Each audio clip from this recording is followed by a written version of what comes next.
phone kong thei tle in nang kut kan tlai than ha tu ta na hin Facebook manning Facebook tong tham ning part 2 kan chong than na lai le Facebook kha naya part 1 am manning ka chon changi tha ka pe tu la zau tun chungonga kailom video ka chim hlan te jang pha tin kong thei tlai te he like follow ra ka pek pek olo chen YouTube channel CTL technology timiti jong he not like up te mi asan mi subscribe te te mi te le dar khing chong mi te kha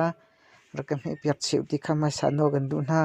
sia chun kan zau na lai pakhat nak chama kan zau ding je sila gan ti sia chun mai dai kan tin mi kong he se mai dai kan tin mi hi kan thei mi pi ni kan thei mi chu naji kulali chung nikhat chung acham khinaji kulali atlin nu khin chun alawe khoi ka phak kan theilo makha kha khoi ka da phak alo thai mo silawa a umda tim kan thei ton lo le ma chu Facebook ni hin arakan phim piak ko kom mai dai te kha chun kho ka jan thla kam phim piak ti sia chun pakhat nak chama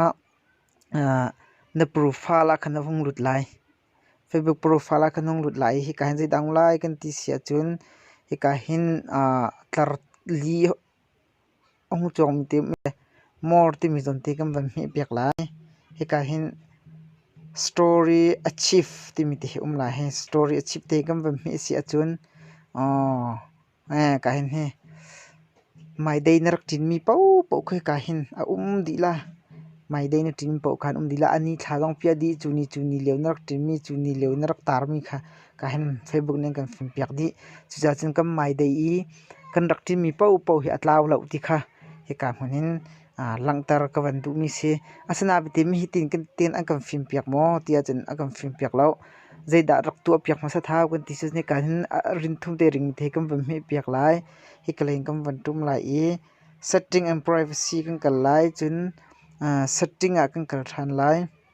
chun maka setting kho khan tangle na van thum lai e tangle na van thum lai e kan story setting tim te na van mi piak lai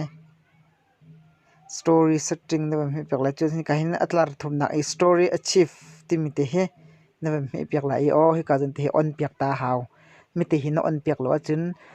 mai dei na tin mi pau kha Facebook ni an phim tol piak la lo mi hi no on piak long akhan an phim tol piak la cha chum ka te no on piak ma sat lai no on piak nu po i mai dei na tin mi kha chu Facebook ni an phim piak lai atna ya zau na khan zau kho si ti mi kha pakhat nak chama kam mai dei atlaw matlaw lo ti mi ko awan chim ka du chun apan hi na a zaida van chim ri ka du ti si sia chun he ka hin Facebook ni am van post mi video pakhat khat ki sala ta chun nak me video hi sala kam van pi to la e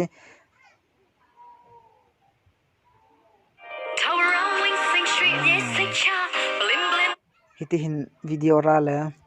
makha video kha screen api thalang am di ten zaudi kan du sia chun hi ka zon e mia apiam te he kam ka ten te kam he piak sia chun ten screen api na pi adi la lama kho en hi video long pi asela dang lai kal adang lai zau chiri kan du si sia chun ki ka te achung te i achong mi te khi kam van me piak sia chun hi hin adang po khan zau di la na dau kho la e video khan du na ko kan tin thon thom ala tin hin du na kon thon thom ala adang la zau thom al ta khan hlon kho thiam se makha kha video zau pa na dang lai tong chi kho nak pen hi na kha van chim ka du mi ase ta chun na video pakhat kan zau tika kam video a fian lo tika kam video a fian deuh nak ding cha a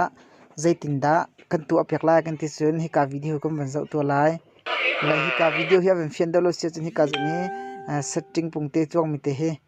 mi te kam van mi lai o hi ka he pixel in chong ti ka chun automatic na ichia e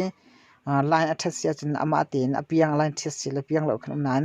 lan chet cha na piang dau se ti kan zau du si chun ka hin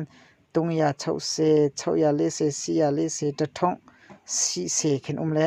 hi achung le hi chu tam na zau se chun phai sakal rang deu cha chun za pi za ra ni phai sa jong tlau e amui jong fyang mi chu ka ni tong ya chau se pixel ti mi te he ka jan the itin kan thim piak se chen video kha piang ten zau kho di se ti kha kan thim ka du mi se azau tu nan za te chung along lom nak tam pi ka nai